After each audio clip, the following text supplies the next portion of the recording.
네, 제가 가진 성경으로는 약 401페이지쯤에 있습니다. 구약성경 룻기 1장 6절에서 10절까지의 말씀을 한 목소리로 함께 읽겠습니다. 같이 읽습니다.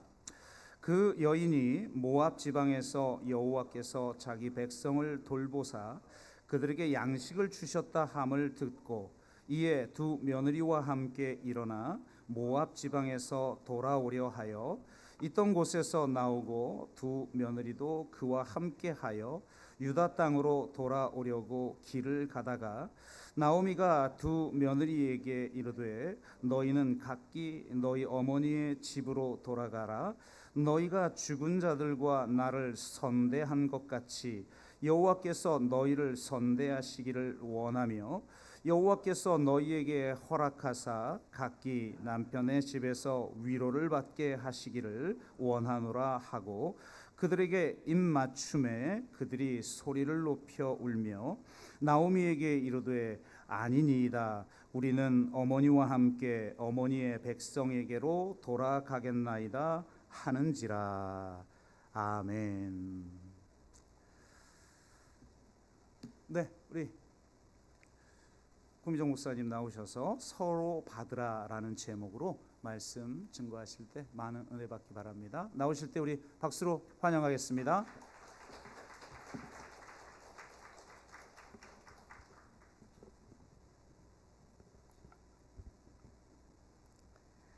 주님의 은총과 평화가 우리 가운데 함께 하시기를 빕니다. 좋은 소문난 교회, 세상과 자연과 지역사회를 품은 하나님의 동산교회, 홀로 큰 나무가 되기보다는 더불어 숲을 이루기 위해 몸부림치는 아름다운 교회에 와서 말씀을 전하게 된 것을 가문의 영광으로 여깁니다. 초대해 주신 이도영 목사님 그리고 환대해 주신 교우님들께 깊이 감사드립니다. 저희 교회는 1년에 한 4차례 돌아오는 5주차 주일을 흩어지는 주일로 섬깁니다. 저희 교회가 좀 멀리 있어서 주로 수원이나 뭐 저쪽 멀리 저쪽에서 오시는데 탄소 중립도 좀 실천할 겸 평소 가까운 교회 혹은 가고 싶었던 교회도 한번 방문해 보실 겸 그렇게 하고 있는데요. 이게 교인이 10명이니까 가능합니다. 그런데 오늘 더불어숲 동산교회 와서 우리 이은교회 주명숙 권사님 함께 예배드리고 있어서 참 감사드립니다. 저는 팔탄면에 삽니다. 봉담은 그래도 읍이잖아요. 심지어 봉담읍은 우리나라 전체 읍 단위 인구수 5위에 들어갑니다. 굉장한 읍입니다. 면에 사는 사람은 이제 읍내 한번 나가면 눈이 돌아가는 거죠.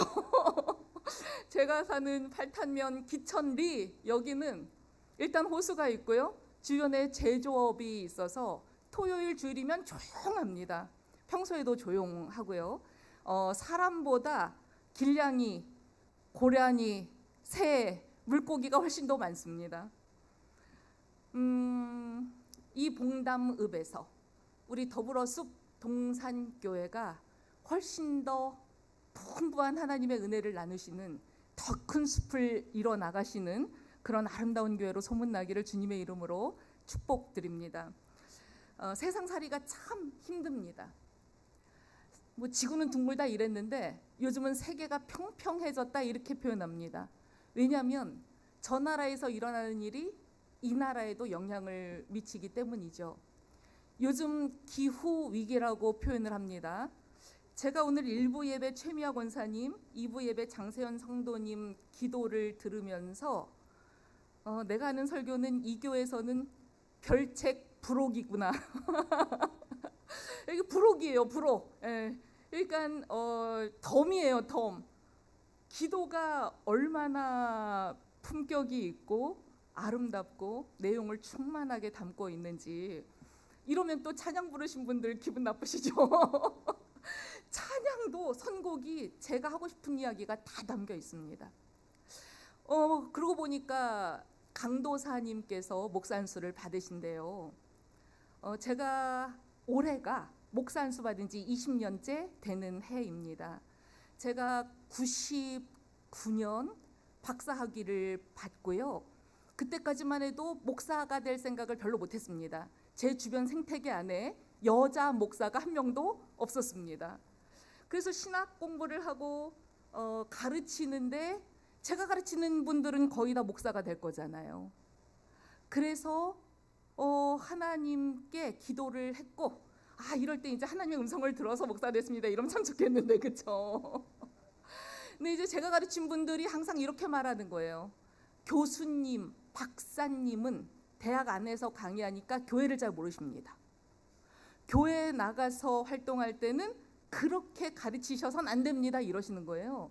그 말이 저한테 굉장히 도움이 됐습니다. 도전도 됐고요. 그래서 기도하는 중에 목사 안수를 받게 됐는데 어느 분이 저한테 목사가 되면 이렇게 살아야 돼 하면서 글을 하나 보내주셨어요. 제목이 목사개론이에요. 그래서 제가 대학 들어가면 철학개론, 사회학개론, 개론을 다 듣잖아요. 그러니까 목사개론이다 이렇게 생각하고 클릭해서 글을 딱 첨부 파일을 읽어봤는데 내용이 목사는 개다라고 하는 론이에요. 이럴 수가. 그러니까 요한복음 8장에 나오는 목자의 소리를 듣고 양이 따라가죠. 목사는 목자와 양 사이에 있어요. 그러니까 양들이 목자의 목소리, 성자이자 혁명가 되신 예수님의 목소리를 잘 따라가도록 모는 개몰이에요. 개 역할을 합니다. 그날 한 마리라도 이리한테 빼앗겼으면 목자가 문을 안 열어줄 거예요. 그러면 슬피 이를 갈며 문 밖에 있어야죠. 그런다고 양들한테 가요? 양들이 싫어해요. 목자가 돌아오면 신방 갖는 것도 싫어해요. 그러니까 목사는 굉장히 외로운 직업이에요. 그게 목사는 개다라고 하는 론이었어요. 그래서 목사 안수를 받으시는 우리 김태윤 강도사님께 축하의 꽃다발을 보낼 수는 없습니다. 그저 미리 울어드릴 수는 있는데요. 하나님께서 발로 치셔서 저는 8탄면 기천리에 둥지를 틀게 되어 있는 거죠. 개가 목자가 이리 가라 하면 이리로 가야지 저는 읍을 가고 싶습니다. 서울 특별시민이 되고 싶습니다. 이런 게 어디 있습니까? 이렇게 와서 잘 재미나게 살고 있습니다. 그런데 세상살이가 정말 힘들어졌다고 하는 것을 느낄 만한 게 제가 처음에 들어왔을 때만 해도 그렇진 않았는데 한 작년부터 철이 사시사철 요게 잘 안 맞는다는 걸 느꼈어요. 한 4월, 5월쯤에 라일락이 폈는데요. 작년 가을에 라일락이 또 폈습니다. 철 없는 인간들 때문에 생태계가 철을 모릅니다. 어떻게 하면 좋죠? 요즘 기후 위기라는 말을 많이 합니다.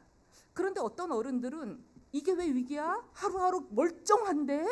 내가 살았던 그 어느 때보다 환경이 좋은데? 이렇게 말씀하십니다. 기후와 기상은 다른 단어입니다.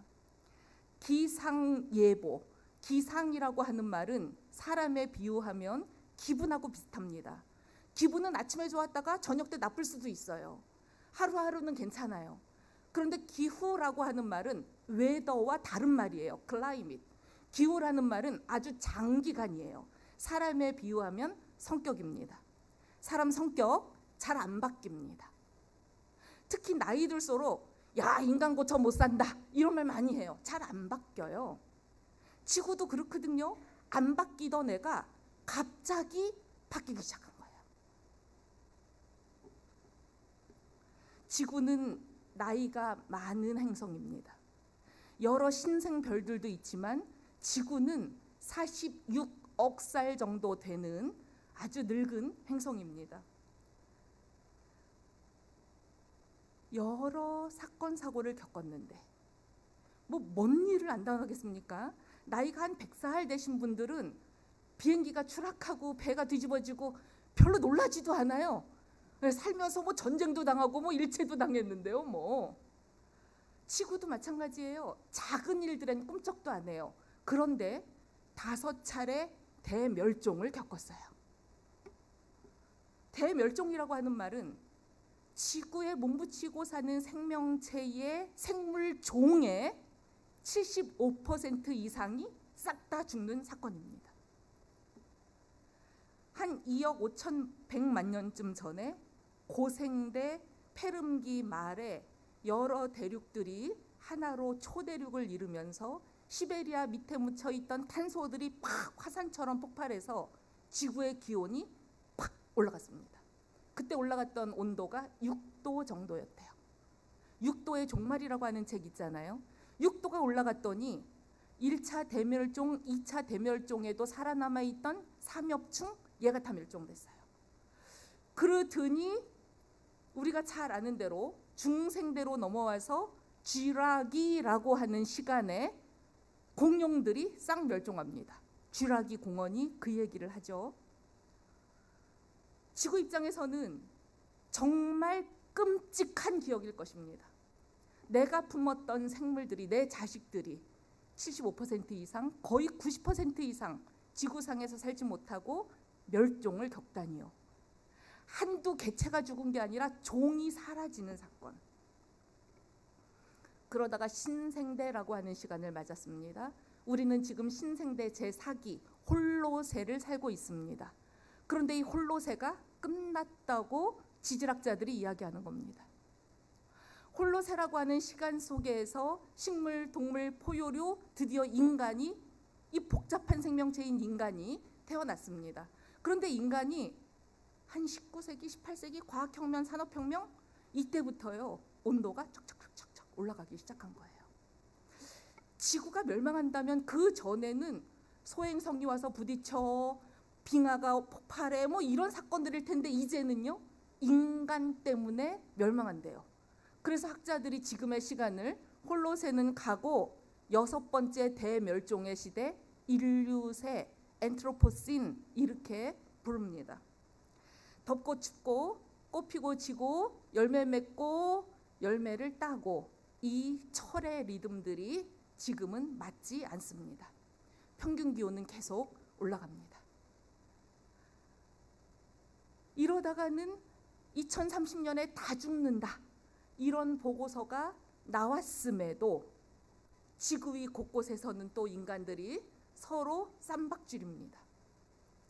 강한 나라, 부자 나라의 탐욕 때문에 에너지를 둘러싸고 가난한 나라, 약한 나라들을 죽어나가게 하는 거죠.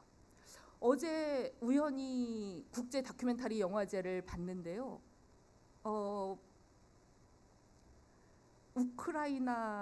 우크라이나에서 동물 보호소를 하는 사람들에 대한 다큐 영화였어요. 폭격이 떨어지고 사자, 호랑이, 개 얘네들이 너무 놀래가지고 살아남은 애들을 보호합니다. 네덜란드나 벨기에 같은 나라로 얘네들이 또 입양도 갑니다. 야, 이 전쟁통에도 그 폭격 맞은 아파트에 매달려 있는 고양이를 살리려고 출동해서 건져내는 그 이야기. 어떤 사람들은 사람도 죽어가는데 무슨 동물이냐 이럴 거예요. 사람은 사람이고요. 동물까지도 구하려고 전 세계 나라 사람들이 위험을 무릅쓰고 들어가서 그렇게 보호하는 영상. 그리고 동물들이 너무 큰 사건을 당하니까 놀래가지고 동물들이 트라우마를 겪어요. 그런 장면들이 여과없이 나오는데 눈물이 나더라고요. 이 전쟁통에도 생명에 대한 연민을 품은 사람들은 여전히 그래도 우리는 사람이다. 이것을 증언하고 있더라고요. 우리의 기도가 더 커져야 할 때가 아닌가 생각합니다. 나를 위한 기도, 내 새끼를 위한 기도, 내 가족을 위한 기도, 내 남편 회사만 안 망하면 좋겠다. 우리나라 경제 괜찮으면 좋겠다. 아니요. 지금은 하나님이 지으신 창조 세계 전체를 놓고 우리의 기도가 더 커져야 합니다. 그런데 더불어숲 동산교회가 그 기도를 합심하여 드리고 있어서 제가 굉장히 감동을 받았습니다. 오늘 우리는 본문에서 정말 재앙을 당한 한 사람을 만납니다. 1장 6절에 그 여인이 모압 지방에서 돌아오려고 한다라고 나오는데요. 그 여인은 우리가 앞을 보면 나오미구나 하는 걸 볼 수 있습니다. 성경에서 구약 시대에 가장 큰 재앙을 당했다, 고통의 아이콘 남성이 그러면 욥입니다. 자식 10명이 한꺼번에 죽었고요. 재산 다 날렸고요. 몸에 병까지 얻어요. 그런데 고통의 아이콘이다, 여자가 그러면 나오미입니다. 나오미는요, 지금 룻기가 겨우 1장이거든요. 1장 1절에서 베들레헴에 흉년이 들었대요. 흉년이라고 하는 단어는 조금 생각해 봐야 됩니다. 흉년이라는 말은 1년만 그냥 수확을 못한 거예요. 1년만 수확을 못했다고 베들레헴 유력 가문이 모압 지방으로 난민으로 가지 않습니다. 남편이 한 1년 정도 휴직하면 그래도 부인들이 나가서 일이라도 합니다. 친척들이 도와라도 줍니다. 은행 가서 대출이라도 받을 수 있죠. 그런데 남편이 복직될 기미가 없어요. 그럼 어떻게 되나요? 아이들 학원은 어떻게 해요? 그러니까 흉년이라고 하는 단어를 다시 봐야 되겠습니다. 그래서 새번역 성경은 그 지역에 기근이 든지라 이렇게 번역했습니다. 기근이 맞습니다. 기근은 흉년이 장기화되는 것입니다. 유엔은 흉년과 기근을 분리했습니다. 기근을 뭐라고 정의했냐면 특정 지역에서 광범위한 식량 부족으로 대규모 사망이 발생하는 배고픔의 5단계, 이렇게 정의 내렸습니다. 기근으로 한 지역이 선포되면 유엔에서 들어가서 다 구조를 해주잖아요. 지금 베들레헴이 그런 기근 상태예요. 그래서 엘리멜렉이라고 하는 가장이 먹고 살아야 되니까 이민을 가는데 어디로 갑니까? 베들레헴 가문, 유다 가문은 아브라함의 후예입니다. 아브라함의 후예들은요, 어지간하면 롯 기억하십니까? 아브라함의 사촌 롯이 소돔과 고모라를 선택했죠. 소돔과 고모라는 멸망했죠. 그때 누구만 살아남습니까? 롯과 그 두 딸. 그 사이에서 번성한 족속이 모압과 암몬 족속이죠. 그러니까 아브라함의 후예들은 모압 족속하고 무슨 일을 도모한다는 걸 끔찍히도 싫어합니다. 성경에 모압은 혐오스러운 민족이라는 말이 반복해서 등장합니다. 그러니까 모압으로 갔을 때는 아마 임시로 살려고 갔을 거예요. 그런데 10년이 지나도록 경제가 다시 회복되지 않는 거죠. 눌러앉아요. 그 사이에 가장이 죽었습니다. 나오미 어떻게 합니까? 나오미의 두 아들이 있습니다. 아들들의 이름은 말론과 기럧 이렇게 나옵니다. 이름에서 아들들이 부실하다는 걸 느낄 수 있습니다. 말론이라고 하는 이름의 뜻은 질병, 기럧이라는 이름의 뜻은 허약이에요. 근데 내 자식이 아무리 부실해도 며느리는 좋은 집안 여자를 맡고 싶은 게 또 시자 붙은 사람들의 관성입니다. 그런데 지금은 기근 난민으로 모압에 갔잖아요. 가리고 자시고 이게 없어요. 그래서 모압 며느리들을 맞아들였습니다. 이 모압 두 며느리는 또 어떤 집안 여자들이었을까요? 시리아 사람들이 독일로 많이 망명을 갔습니다. 난민으로 갔죠. 독일 가문에서 시리아 집으로 딸들을 시집 보낸다? 쉽지 않습니다. 그러니까 룻과 오르바라고 하는 이 두 며느리도 그렇게 집안에서 대접받지 못했던 모양이에요. 기근 난민들하고 혼례를 올리고 살았습니다. 그런데 자식도 낳지 못하고 말론과 기럧이 죽어버렸어요. 이 모든 끔찍한 사건이 룻기 1장 1절에서 5절 사이에 다 끝납니다. 여러분, 주말 드라마가 시작됐는데 첫날 드라마 딱 틀었는데 한 5분도 지나기 전에 남자 주인공이 다 죽어요. 이제 남자 안 나온다니까요? 이게 뭔 일입니까? 고대 세계, 특히 구약 성서에서는요, 역사는 남자들의 이야기예요. His story, history, 남자 이야기예요. 그래서 남자들을 중심으로 이야기가 전개가 되지 남자들이 싹 사라졌는데 여자들이 이끌어간다 이야기를.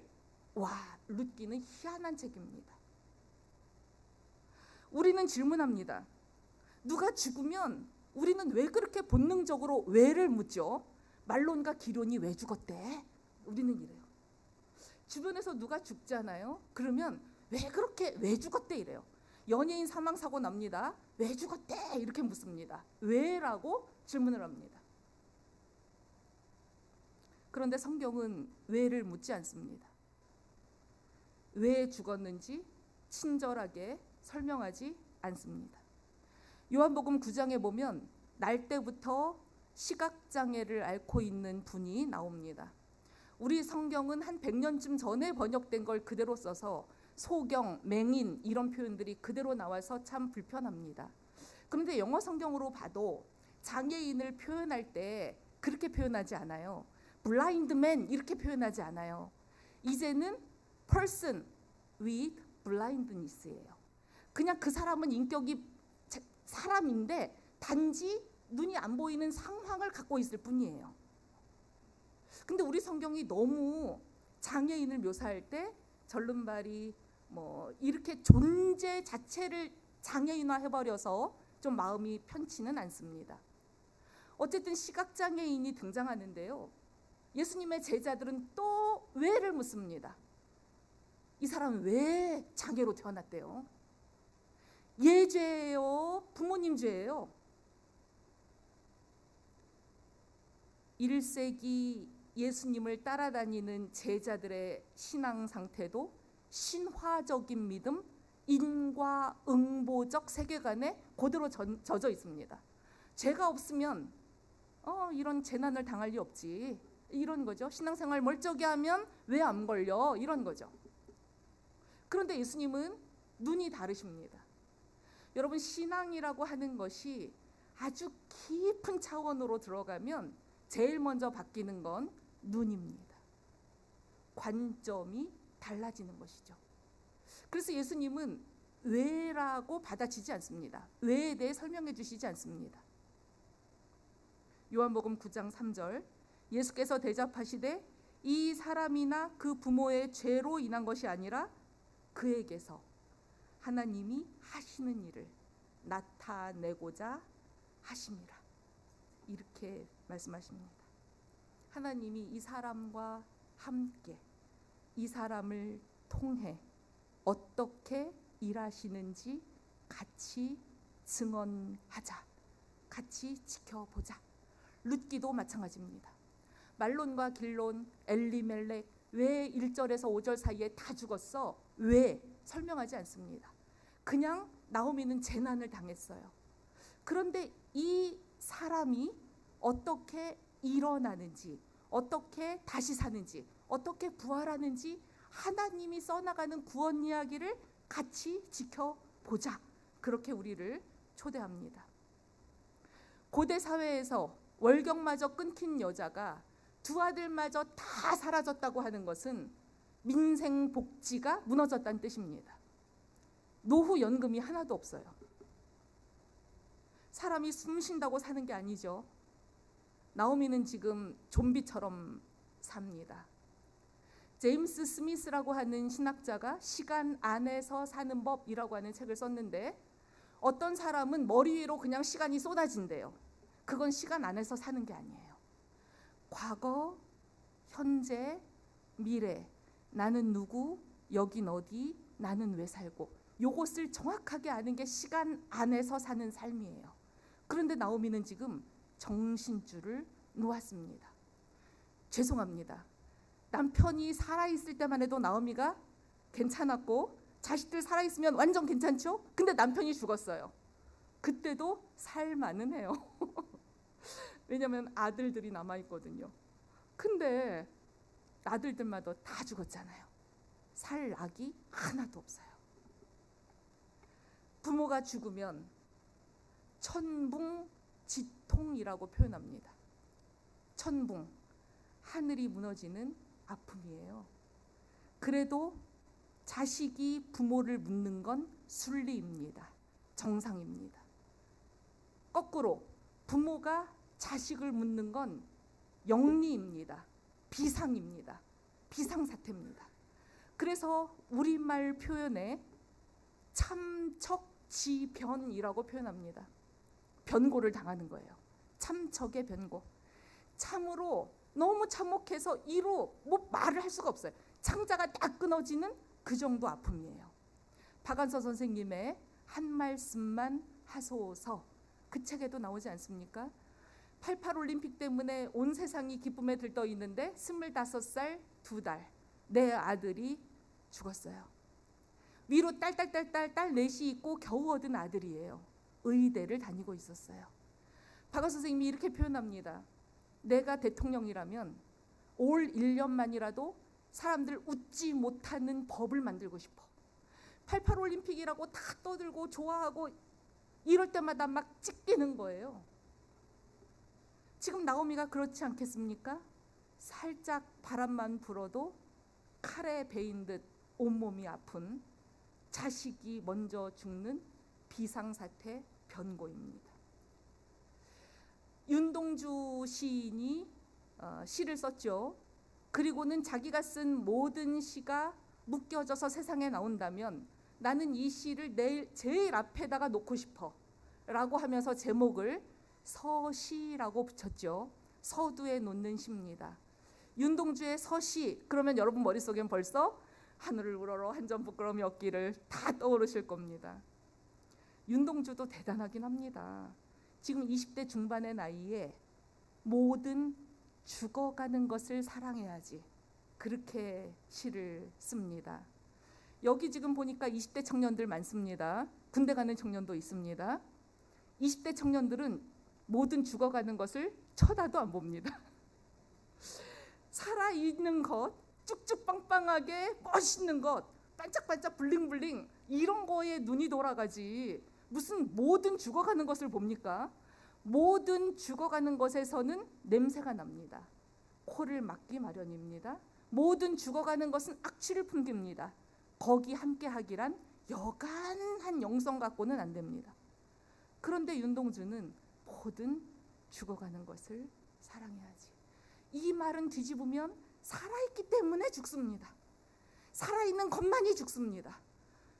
생일에 조화 받으실래요? 생화 받으실래요? 그래도 생화가 낫죠. 왜? 조화는 죽지 않아요. 그래도 살아있는데 잠깐 살아있어도 죽어가도 생명이 나아요. 윤동주가 서시를 그렇게 썼다면 아시아 여성으로는 최초로 노벨 문학상을 받은 한강 작가는 서랍에 저녁을 넣어두었다, 저녁을 서랍에 넣어두었다, 이 시집에서 자기도 서시를 씁니다. 서시. 한강 작가의 서시 혹시 보셨습니까? 이렇게 시작합니다. 어느 날 운명이 나에게 와서 말을 붙이고 내가 네 운명이란다. 그동안 내가 마음에 들었니? 라고 묻는다면. 이렇게 시작돼요. 저는 이 대목에서 한번 쉬게 됩니다. 그동안 내가 마음에 들었니? 그러면 그 운명의 멱살을 잡고 잠깐 옥상으로 올라와. 이렇게 하고 싶습니다. 마음에 하나도 안 들어요. 뭔 놈의 운명이 어릴 때 아버지를 뺏어가고 엄마 혼자 서울에서 돈 벌어야 되고 저는 춘천 외가에서 자라야 되고 초등학교 3번 옮기고 힘들어요. 운명. 그런데 한강 작가가요. 와, 이렇게 쓰는 거예요. 어느 운명이 나에게 찾아와 말을 붙이고 내가 네 운명이란다. 운명이라고 하는 건 뭔가요? 지금 팔자를 이야기하는 거 아닙니다. 숙명론을 이야기하는 거 아닙니다. 하이데거라고 하는 철학자가 말한 것처럼 우리는 모두 세상에 던져졌습니다. 하나님이 우리를 세상에 딱 던져놓고, 왜냐하면 자유롭게 만드셨으니까요. 너 이 길로도 갈 수 있고 저 길로도 갈 수 있어요. 그러면 네가 선택한 곳에서 어떻게 하는지 내가 같이 동행해 줄게. 이게 운명이에요. 근데 어떤 운명은 운이 좋고요. 어떤 운명은 재수가 없어요. 그렇게 안 살고 싶잖아요. 여러분 나오미 같이 살고 싶으세요? 베들레헴 순혈이었어요. 남편 잘 만났어요. 그런데 기근이 들어요. 하나님이 계시면 왜 기근이 듭니까? 왜 회사가 망합니까? 왜 몸에 병이 찾아옵니까?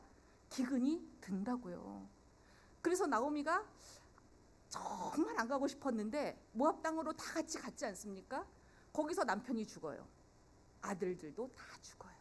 이런 운명 여러분 사랑할 수 있습니까? 그런데 한강 작가가 그렇게 쓰는 거예요. 서시에서. 내가 마음에 들었니? 나는 조용히 운명을 끌어안을 거야.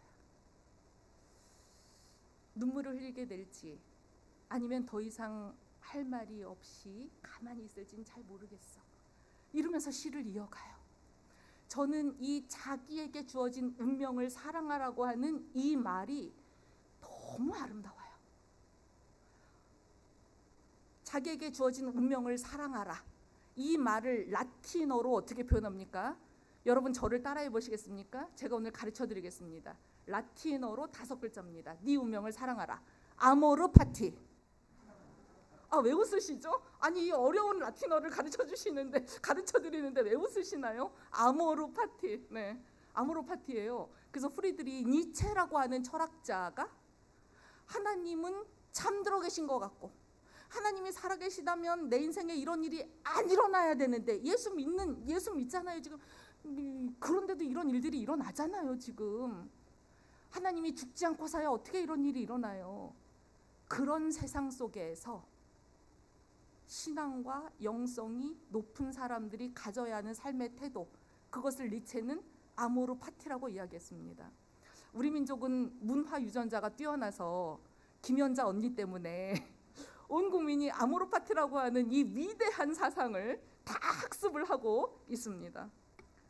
지금 룻기가 보여주는 게 바로 그 이야기입니다. 나오미는 자기 삶을 사랑하기가 참 어려워요. 지금 정신줄이 빠져 있어요. 그런 나오미에게 하나님이 드디어 작업이 들어가십니다. 하나님의 최초의 작업은 뭡니까? 1장 6절에 한 소식이 들려와요. 여호와께서 자기 백성을 돌보시사 그들에게 양식을 주셨다 하는 좋은 소식을 듣는 것이죠. 굿뉴스입니다. 복음이죠. 여기 나오는 그들이란 베들레헴 사람들이죠. 오랜 기근에서 드디어 벗어날 길이 열렸습니다. 베들레헴이라고 하는 말은 제가 지금 농담을 하려다가 참았어요. 이렇게 햄 들어간다고 햄 이렇게 생각하지 마시라고 하려다가 너무 여러분들의 표정이 진지하셔서 제가 참았어요. 예. 베들레헴이라고 하는 말은 빵집이란 뜻이에요. 근데 빵집에 오랜 시간 기근이 들었다는 말은 빵집인데 먹을 게 없어요. 빵집에 빵이 없어서 사람들이 유리 걸식했는데 하나님께서 자기 백성을 돌보셔서 양식을 내려주십니다. 한국 교회에 생명의 말씀이 없어서 사람들이 다 가나안 성도가 됐는데 유리 방황하는데 교회가 살아나서 드디어 생명의 양식을 준답니다. 저는 더불어숲 우리 동산교회가 그런 빵집이 되면 참 좋겠습니다. 이곳에 와서 생명의 빵을 먹고 야 세상교회 다 한국교회 손가락질하고 그래도 이렇게 좋은 교회가 있어. 그렇게 해서 사람들이 돌이켜 이쪽으로 오는 역사가 일어나면 좋겠습니다. 플러스 이은교회도 기억해 주세요. 이 좋은 소식을 듣고 나오미가 일어서죠. 일어선다. 그러니까 이 일어선다고 하는 말이 이제 부활하는 거예요. 아나스타시스라고 하는 말은 아나, 다시, 스타시스, 일어서는 거예요. 그런데 자기 힘으로는 못해요. 하나님께서 한번 만져주셔야 돼요. 근데 나오미가 기근이 들었어? 어머 그냥 기후가 좋아졌나 보지. 이 차원이 아니에요. 신앙 고백입니다. 하나님께서 자기 백성을 돌보셔서 이런 일이 펼쳐지는구나 라고 정신을 차리게 됩니다. 깨어나는 것이죠. 그리고는 일어서서 돌아옵니다. 돌아온다. 이 말이 메타노이아, 길을 바꿔서 회개한다는 뜻입니다. 하나님을 떠나서 제 힘으로 뭘 해보려던 사람들이 드디어 일어서서 회개합니다. 나 주를 멀리 떠났다 이제 옵니다. 나 죄의 길에 시달려 이제 옵니다. 나 이제 왔으니 내 집을 찾아 주여 나를 받으사 맞아 주소서. 하나님, 이제 제 힘으로 살지 않겠습니다. 하나님을 의지하고 살겠습니다. 하나님을 신뢰하겠습니다. 하나님이 주시는 것을 먹으며 살겠습니다. 하나님이 주시는 것만 먹으며 살겠습니다. 하나님께 항복. 이 사건을 우리는 회개라고 부릅니다. 길을 가다 보니 나오미가 정신이 드는 거죠. 이렇게 하나님하고의 관계에서 메타노이아, 회개가 되면요, 이웃과 세상 관계도 다시 조율이 됩니다. 두 며느리가 보이는 거예요. 그제서 얘네들 모압 딱지가 붙었어요. 모압은 지금으로 치면 요르단입니다. 모압 사람이 베들레헴을 간다고요? 그러면 아랍 무슬림이라는 딱지가 딱 붙을 건데요. 게다가 성경에서는 반복해서 쟤네들은 롯의 후예야, 혐오스러운 민족, 가증스러운 그모스 신을 따르는 민족. 그러니까 이 여자들은 베들레헴에 가면 신세가 필수가 없어요. 그래서 나오미가 돌아가라고 말을 합니다. 돌아가라. 그런데 우리 성경에 각기 너희 어머니의 집으로 돌아가라 이렇게 표현을 합니다. 지금 이 자리에 아버지들 많이 앉아 계신데 기분 나쁘실 것 같아요. 아버지의 집이라고 표현 안 돼요. 이거 구약 성서에서 굉장히 예외적입니다. 구약은 다 아버지의 집입니다. 누군가를 소개할 때 아버지의 이름으로 자식을 소개하지 않습니까? 이삭 그러면 아브라함의 아들이죠. 아브라함의 하나님, 이삭의 하나님, 야곱의 하나님이에요. 다 아들 중심이에요. 그런데 왜 어머니의 집이라고 표현이 돼 있습니까? 이 표현이 좀 남성들을 배제하는 것 같다라고 판단을 했는지 요즘 나오는 또 새번역 성경에서는 번역을 바꿨습니다. 네 친정으로 돌아가거라. 이렇게 바꿨어요. 예. 이제 아버지가 그러면 배제되지 않아요. 듣는 아버지들도 편안하실 수 있어요. 근데 원문에는 어머니의 집입니다. 왜 이렇게 돼 있냐면 지금 나오미의 머릿속에서는 1장에서 5절 사이에 남자들이 사라졌다고요. 그러니까 나는 시어머니, 어머니에 돌아가라는 이 말은 친어머니랑 있는 게 낫지요. 그리고 친어머니한테 가면 남편을 만날 수도 있죠. 새 남편을. 그래서 남편의 집에서 하나님께 은혜 받고 살아라 이렇게 복을 빌어주지 않습니까? 우리는 이 두 며느리의 이름을 다 압니다. 성경 앞구절에 한 며느리의 이름은 루시오, 또 한 며느리의 이름은 오르바였더라 이렇게 써 있으니까 우리는 이것을 압니다. 오르바는 어머니의 말씀을 잘 듣습니다. 말을 잘 듣는 며느리입니다. 그래서 돌아가라 하니까 돌아갑니다. 그렇죠? 네. 말을 잘 듣는 게 나은가요? 아니면 불순종하는 며느리가 나은가요? 이 시어머니가 나를 따라오지 말고 친어머니한테 가서 새 남편을 만나서 거기서 복을 받아라 라고 하면서 요 단어를 씁니다. 선대라고 하는 단어를 씁니다. 너희가 죽은 자들과, 죽은 자들이란 말은 죽은 시아버지와 남편들이죠. 그 죽은 자들과 또 살아있는 나 시어머니를 선대한 것 같이 여호와께서 너희를 선대하시기를 원한다 이렇게 나와요. 선대한다. 선대. 사람은 엄청난 재앙을 당하면 원래 더 안으로 구부러집니다. 살면서 인생의 그 신선한 고통을 많이 당한 분들은 자식, 며느리, 손주, 세상 돌아가는 거 거기까지 관심 쓸 에너지가 남아있지 않습니다. 그냥 자기 안으로 딱 구부려집니다. 이것을 어거스틴과 루터는 호모 인크루바티스 인세 이렇게 표현해서 자기 안으로 구부러진 존재, 이 관심의 지평이 바깥으로 도무지 안 가는 거예요. 그러니까 고향으로 돌아가야 되겠다. 고향에 풍년이 들었대. 요 이야기를 며느리들하고 상의하지 않습니다. 그냥 어머니가 일어나서 고향으로 가려고 마음 먹습니다. 가다 보니 길 위에서 정신이 차려지는 것이죠. 저는 이해가 되기도 합니다. 사람이 엄청난 상실과 절망을 겪으면 잘못하면은 염치가 없을 수도 있어요. 우선 나부터 살고 보자. 이렇게 되면 치매 걸린 척하고 무례해지기도 합니다. 두 며느리한테 죽을 때까지 날 돌봐라. 불쌍한 노인네 버리고 제가 있다가는 심리도 못 가서 발병 난다. 내 눈에 흙이 들어갈 때까지 딴 남자한테 시집가는 꼴을 내가 도저히 볼 수가 없다. 니들이 나를 복량해라. 어디 가서 뭐 식당에서 일을 하든지 말든지 나를 복량해라. 이럴 수도 있다니까요, 나오미가. 그런데 나오미가 일어서서 돌이키잖아요. 나오미를 정신 차리게 한 것이 뭐였냐면, 저 모압 두 며느리가 살아있을 때도 시아버지 지 남편 잘하더니 죽은 다음에도 여전히 나를 버리지 않고 따라가려고 하는구나. 이게 보이는 거예요. 두 며느리가 보이기 시작합니다. 그러니까 나오미는 이 며느리들이 자기를 선량하게 착하게 대우하는 것을 본 거죠. 근데 이 선대라고 하는 말은 반대말이 뭘까요? 선대. 누가 나를 늘 살다 보면 늘 선대하십니까? 어떤 대접을 많이 받고 살아보셨습니까? 박대 당한 적도 있지 않으십니까? 홀대 당하기도 하지 않으십니까? 저 어릴 때 춘천에서 자랐는데요.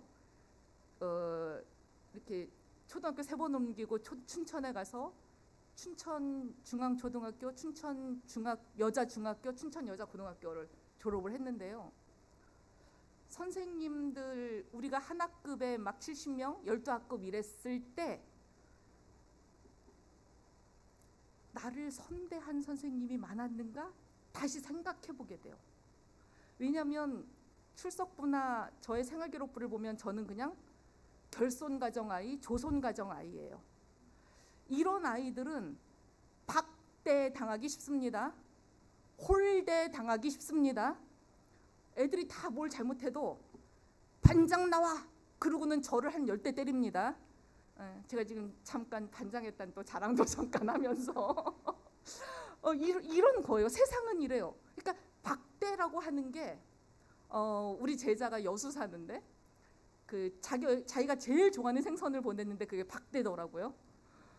그리고 박대라고 하는 생선을 보니까 어쩜 그렇게 뜯어먹을 게 없어요. 얇아요, 엄청. 그래서 얘는 기름에 튀기듯이 이렇게 해서 그냥 뼈까지 막 먹는 거예요, 그죠? 야박하게 대하는 거죠, 사람을. 소홀하게 대하는 거죠. 그러니까 저 어머니를 쓸모로 대하면 저 어머니한테 나올 거 없잖아요. 박대할 수도 있고 홀대할 수도 있습니다. 사람을 쓸모로 대하면. 그런데 이 두 며느리는 그렇게 안 했다는 거잖아요. 여기에 선대라고 번역된 히브리어 헤쉐드가 다 나타납니다. 헤쉐드라고 하는 사랑은 조건부 사랑이 아니에요. 어떤 조건이나 상황이 다 끝났는데도 여전히 지속되는 사랑이에요. 계약에 기반한 사랑이 아니라 언약에 기반한 사랑입니다. 계약은 조건이죠. 이 조건이 해소되면 싹 그냥 끝나버리죠. 그런데 언약은요. 하나님은 우리랑 계약을 맺으셨습니까? 언약의 하나님이십니까? 언약을 맺으시잖아요. 이스라엘이 그렇게 배반하고 딴 길로 가도 하나님은 자기 약속을 계속 지키시잖아요. 그래서 우리는 신실하신 하나님 이렇게 표현합니다. 그게 선대예요. 이 며느리들의 조건 없는 사랑이 어머니를 정신 깨어나게 한 거예요. 여전히 고통스럽고 고통의 문제가 해결되지는 않았지만 이 어머니를 고통에 박제된 삶에서 드디어 시간 안으로 들어오게 한 것은 며느리들의 헤쉐드입니다. 나오미는 두 며느리에게 작별 입맞춤을 하고 놓아줍니다. 새 여자가 부둥켜서 끄둥껴 안고 소리 높여 우는 광경 생각해보면 너무나 절절합니다. 두 며느리는 입을 모아서 대답합니다. 아닙니다, 어머니. 우리도 어머니와 함께 어머니의 결에게로 가겠습니다. 그런데 이 어머니는 5번이나 안 된다, 돌아가라, 돌아가라, 돌아가라 계속 이야기를 하시는 것이죠. 어머니는 압니다. 자기의 믿음의 조상은 아브라함인데 아브라함이 3가지를 포기했다는 것을 기억합니다. 창세기 12장 1절에서 아브라함은 뭐뭐뭐를 포기했나요? 하나님을 따르기로 결단할 때 아브라함은 뭘 포기했나요? 네가 살던 땅과 네가 난 곳과 네 아버지의 집을 버리고 떠나라 이랬습니다. 그런데 오르바와 룻이 나오미를 따라가려면 3가지만 버리나요? 네가 난 땅과 뭐가 버려야죠? 네가 난 곳과 이 지방 버려야 돼요. 아버지의 집, 어머니의 집 다 버려야 돼요. 그리고는 또 뭘 버려야 돼요? 자기 민족 버려야 돼요. 그리고요, 그모스 신을 섬기는 종교도 버려야 돼요. 여러분, 고대 사회에서는 어지간하면 자기가 살던 땅과 난 곳을 버리지 않습니다. 우리나라도 화개장터라는 노래를 들어보면 섬진강을 둘러싸고 맞나요? 전라도 경상도 경계가 지어집니다. 고대 사회는 산과 강이 국경입니다. 강을 어지간해서는 넘어가지 않습니다. 먹고 살만하면. 그런데 강을 건너간다는 것은 먹을 게 없는 거예요. 그런 떠돌이들은 노예가 돼요. 그 강을 건넌 자라는 말이 히브리입니다. 그래서 저 사람은 히브리다. 그러면 이것은 민족 개념이 아니라 계층 개념이에요. 강 건너온 사람들 엄청나게 무시당합니다. 지금 모압에 살던 애가 베들레헴으로 가면 또 한 번 히브리가 돼야 돼요. 노예 취급받아요. 와, 결례를 버리고 종교를 버린다고요? 고대 사회에서는 어지간하면 태어난 장소의 종교가 자기네 민족 종교입니다. 보편 종교 개념이 아직 없습니다. 그런데 오르바는 어머니의 말에 순종해서 돌아갑니다. 착한 며느리죠. 시어머니의 말씀을 잘 따르니까요. 룻은 불순종합니다. 어머니를 따라갈 겁니다. 어머니가 살아계실 때도 함께 하고요. 어머니가 죽을 때도 함께 할 건데요. 제가 왜 그렇게 하냐면요. 어머니의 결례가 내 결례, 어머니의 하나님이 내 하나님이시기 때문입니다. 룻은 신앙 고백에 의해서 하나님의 세계 안으로, 하나님의 은혜 안으로 점프해 들어갑니다. 놀라운 일 아닙니까? 그래서 욥기는 고난당한 남자 욥의 이야기, 욥기인데 룻기는 고난당한 여자 나오미를 살리는 여자 이야기, 룻기, 이렇게 전개가 됩니다. 하나님과 함께 구원의 이야기에 동참하려면 착한 여자만 갖고는 안 돼요. 착한 남자만 갖고는 안 돼요. 하나님의 뜻을 분별하고 힘있게 하나님의 일을 함께 해나가야 합니다. 룻은 시어머니 말씀에 불순종합니다. 자기가 판단해 보니까 저 어머니는, 나는 남편을 잃었거든요.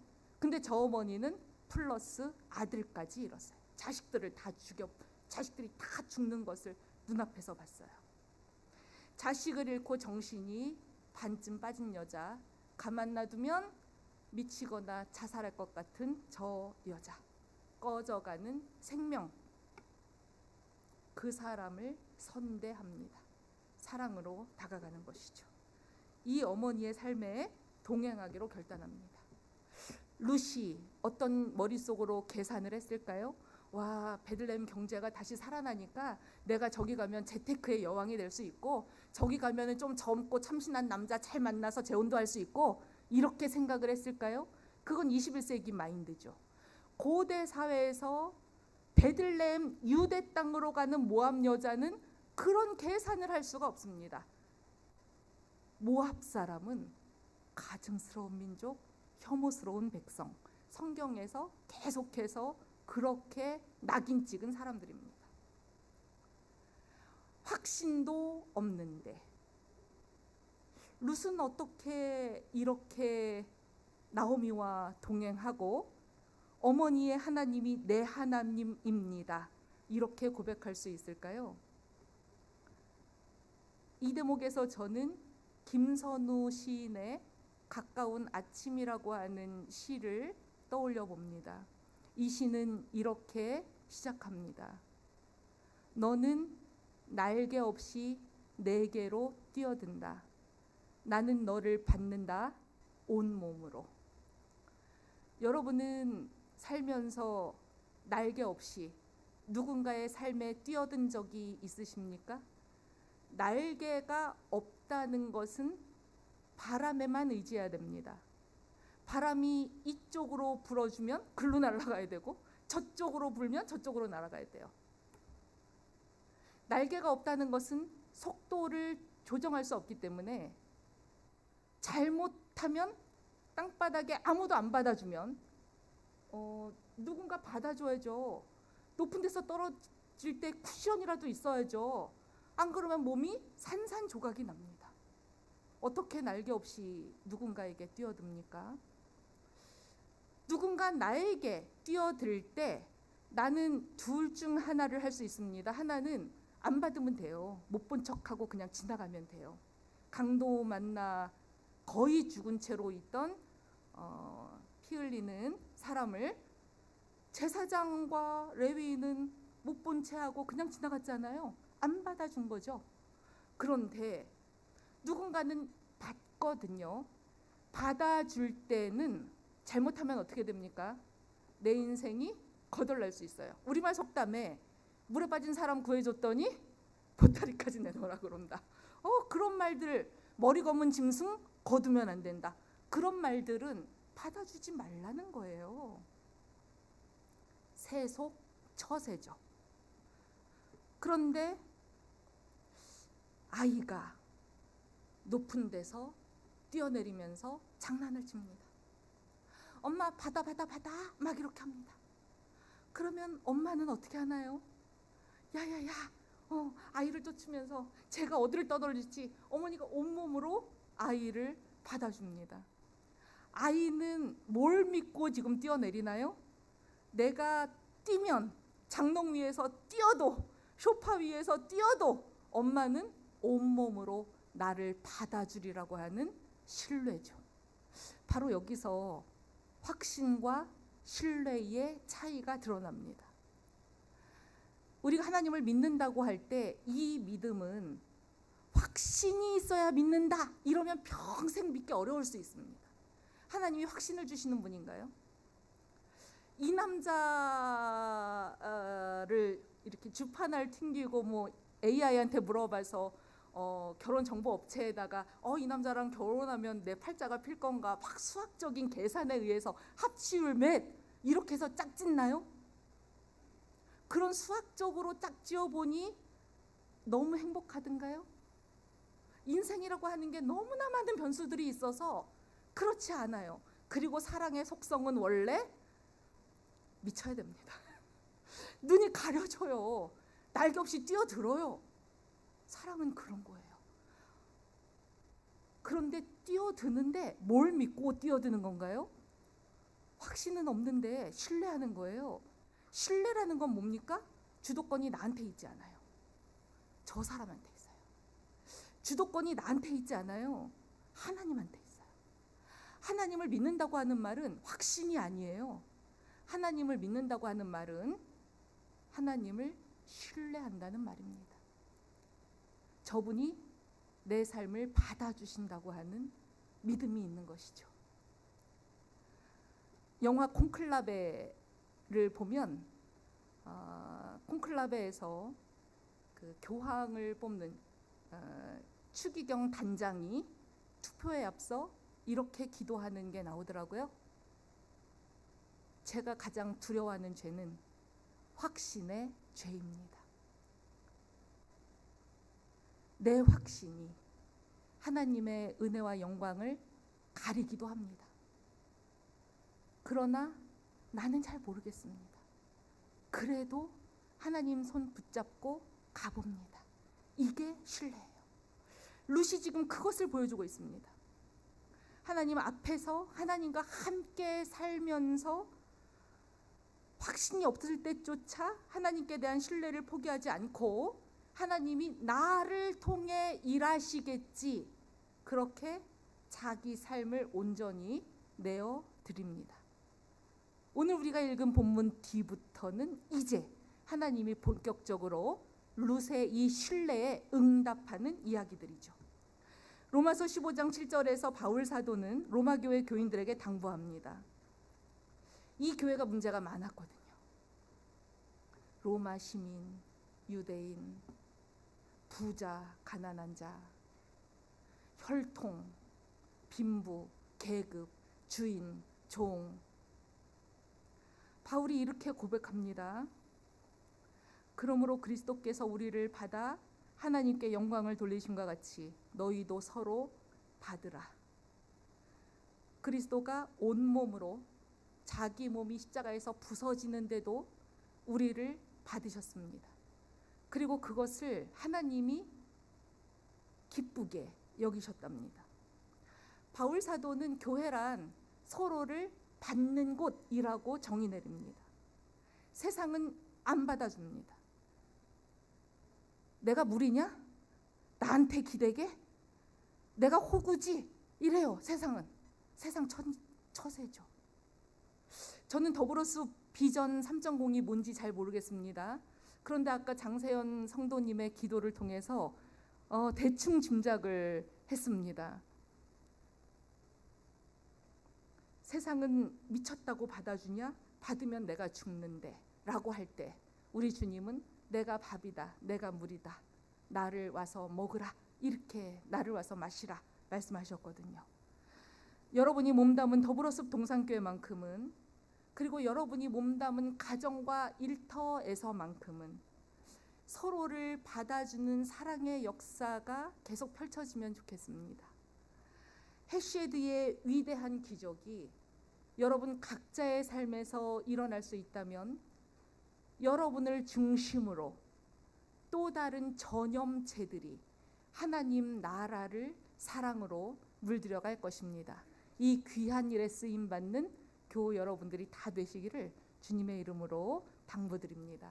함께 기도하시겠습니다. 주님, 내가 뭐라고 나를 받으십니까? 이 무겁고도 무서운 은총을 어떻게 하면 좋습니까? 룻이 나오미를 받습니다. 어떤 확신 없이도 나오미를 끌어안고 함께 살아보기로 결단합니다. 날개 없이 자기에게 뛰어드는 룻을 나오미는 또 온몸으로 받아냅니다. 아직 자기는 힘이 없지만 하나님께 자기를 던지며 이 불쌍한 여자들의 삶을 하나님께서 주관해 주실 줄로 믿고 나오미가 룻과 함께 걸어갑니다. 주님, 이렇게 서로를 받으면서 살아보겠습니다.